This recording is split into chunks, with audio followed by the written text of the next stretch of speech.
Hello, welcome back to yet another episode of Anindita Ji, where we learn, speak, and succeed. Today, we will discuss about the importance of learning English as an essential communication skills. So, in the previous video, I have talked about what are the types of soft skills, out of which communication skill is quite an important element of those soft skills. And within that communication skills, to be able to speak in correct English, that is quite important. Now, some of you must be wondering why it is essential at all to speak in English when I can speak or write pretty well in my local language or in my mother tongue. Some of you might be writers who are writing novels in your regional language and you're gaining accolades from that. But also, some of you might be giving long lectures in your regional language. You might be addressing a huge audience, and also you're pretty good in public speaking. But you will not, most of you will also agree to the fact that to be able to communicate in English will help you to get more job opportunities as per the current economic situation. As also, it will help you to connect globally. I hope all of you will agree to this, and also it will boost confidence. So I will request all of you to stay till the end of this video so that we can dive deeper into each of the aspects of this communication skills or learning English for good communication skills.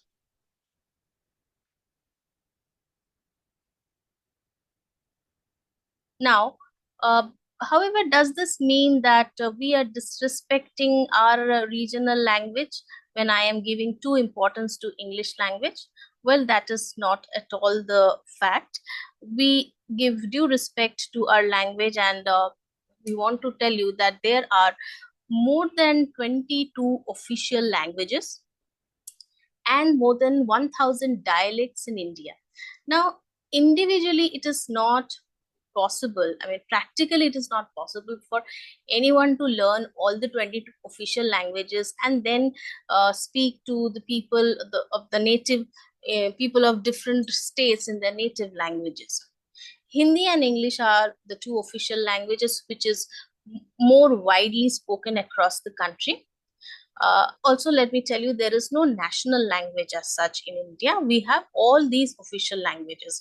And out of all of these official languages, English helps in interstate communication because this is a common thread, I would say, common thread for communication. So, for example, you see, if there is a businessman from, say, Bengal and he wants to collaborate with a designer from Kerala, he may not be able to crack the deal or collaborate if there is a language barrier. However, if they are both of these persons from, like, one from Bengal, one from Kerala, they can communicate pretty well in English, they can collaborate. Likewise, English also opens a lot of career opportunities, which I have just spoken to you sometimes back. English opens doors to better jobs and career growth. In MNCs, IT firms, and corporate jobs, English is essential. It helps in interviews, client meetings, and global business expansion. So let's take an example. Suppose there are two engineers with similar technical skills. One speaks English confidently when the other doesn't. Then who do you think will grow faster? Obviously, the one who can communicate better in English. Then next will be education and global knowledge, where you can see most of the top universities and research papers are in English. And many of the international exams, of course, are, I mean, like IELTS, TOEFL, GRE, GMAT. So these are some of the key exams.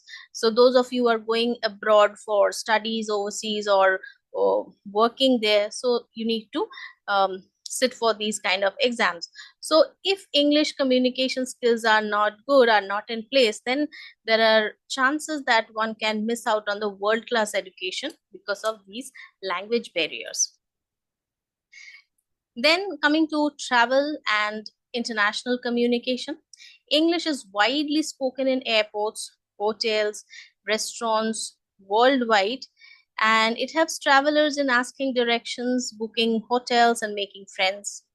So, if a person is struggling to communicate with the native people, with the native of that country, then they might also miss out on excellent experiences, enriching experiences.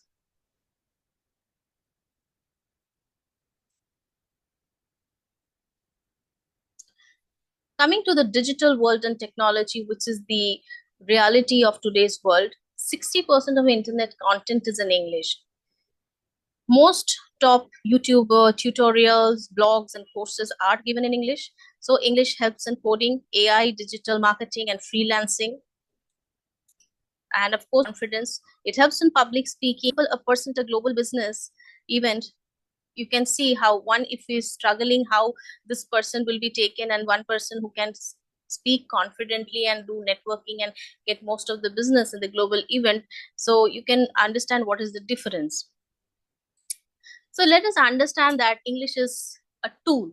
It is a skill, it is a tool, and it is not a replacement. We are not disrespecting or disregarding any of the regional languages, the official languages, but we use it as a tool. So knowing multiple languages is a superpower. So if anybody can learn all the 22 languages or more than 2, 3 languages, they are I mean, that's really good. But English is still given priority because it is a skill for growth and it is not an obligation. You can use this strategically without neglecting the regional languages. So I think that's all for today's presentation. If you have liked today's presentation, you may put your you may hit on the like button, or share within your community, friends, known people, so that a lot of more people get to know about this channel. And also you can show your write down your comments. I would like to know how and where I can improve my presentations, and I can help you with whatever little bit knowledge I have. And also, if you have not subscribed to the channel yet, please do so. Click on the subscribe button and also click on the bell icon so that you get the necessary notifications for the latest videos and you can stay updated. And stay tuned. See you in the next video or the next episode of this channel. Thank you so much.